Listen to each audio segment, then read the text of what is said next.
Quando um governo estrangeiro envia uma carta diplomática cobrando um ministro da Suprema Corte de outro país, isso não é comum. Quando esse ministro é Alexandre de Moraes e o governo é o de Donald Trump, isso se torna histórico. E se você acha que isso não muda nada, você não entendeu nada do que está acontecendo. Tudo começou com mais um daqueles movimentos que já viraram rotina no Brasil.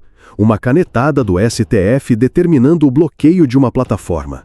Desta vez, a vítima foi o Rumble, uma rede social que cresceu no vácuo deixado por gigantes que passaram a aplicar censura disfarçada de moderação. No Brasil, o bloqueio do Rumble foi rápido. A decisão de Alexandre de Moraes alegava descumprimento de ordens judiciais. E pronto, a plataforma saiu do ar. Mas o que ninguém esperava era que o governo dos Estados Unidos fosse intervir diretamente nisso. E não foi nota de rodapé, não foi tweet, foi carta oficial, com timbre, com assinatura, com endereço. E o destinatário era claro, Alexandre de Moraes. Na carta, obtida com exclusividade pelo Correio Brasiliense, o governo Trump não escondeu o incômodo. Os Estados Unidos estão preocupados com as ações que o Brasil está tomando em relação a plataformas digitais, incluindo o Rumble. Sim, preocupados. E fizeram questão de enfatizar que o problema não era apenas o bloqueio, mas como ele foi feito. O governo norte-americano apontou o dedo direto para a falta de devido processo legal e de transparência nas decisões da justiça brasileira. E é aí que começa a ficar sério. Porque, enquanto parte da imprensa por aqui tenta suavizar, dizendo que o STF age com responsabilidade, lá fora o sinal vermelho já acendeu. O que o governo Trump está dizendo, nas entrelinhas e nas linhas, é que não se pode calar vozes com base em decisões obscuras.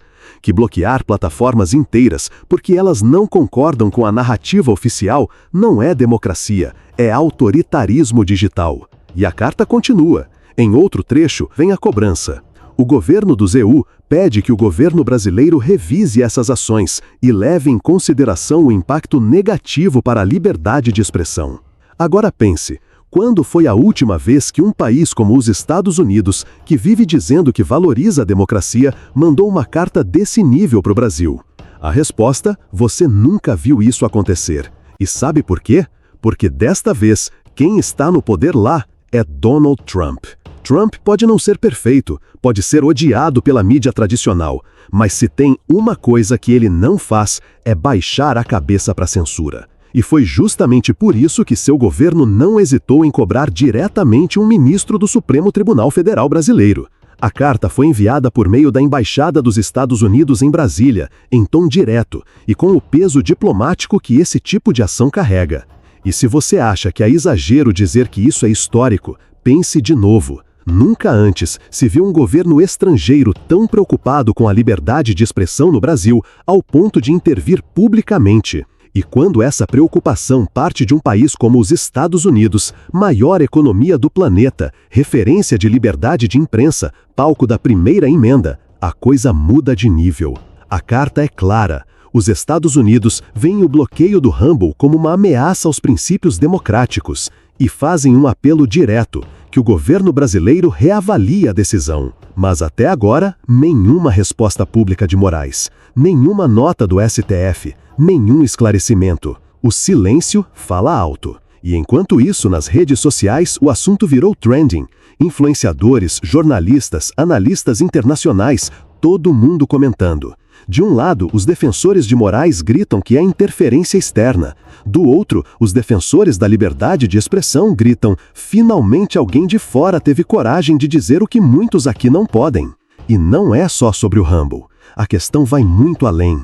Trata-se de uma escalada autoritária, onde o STF decide, com base em critérios pouco claros, quem pode e quem não pode falar. Se uma plataforma não se curva, é bloqueada. Se um usuário questiona, é banido. Se uma página incomoda, é desmonetizada. Tudo isso sob o guarda-chuva da defesa da democracia. Mas democracia de quem? Porque se a democracia precisa ser protegida calando a voz de milhões, ela já não existe. E é aí que entra o peso do governo Trump. Porque ao se posicionar de forma dura, ele não está apenas defendendo uma empresa americana, ele está dizendo ao mundo que liberdade de expressão não pode ser seletiva, que não se combate suposta desinformação com censura, mas com mais informação, com debate, com confronto de ideias, com pluralidade. E é justamente isso que plataformas como o Rumble representam. Lá, muitos que foram banidos de outras redes encontram espaço para continuar falando. Às vezes exageram, sim, às vezes erram, claro, mas errar faz parte da liberdade. Agora, imagine se cada país resolve bloquear qualquer rede que não se submeta a seus interesses. Onde isso vai parar? O governo Trump, goste-se ou não dele, entendeu isso. E a pergunta que fica é: por que o Brasil está indo na contramão do mundo? Por que um ministro do STF tem tanto poder que pode sozinho decidir que uma plataforma inteira não pode funcionar no território nacional? E mais importante, quem vigia os vigilantes? Se até o governo dos Estados Unidos, com todos os seus filtros e compromissos diplomáticos, resolveu intervir, é porque a situação aqui já passou da linha faz tempo. E se o povo não acordar, a próxima plataforma pode ser qualquer uma.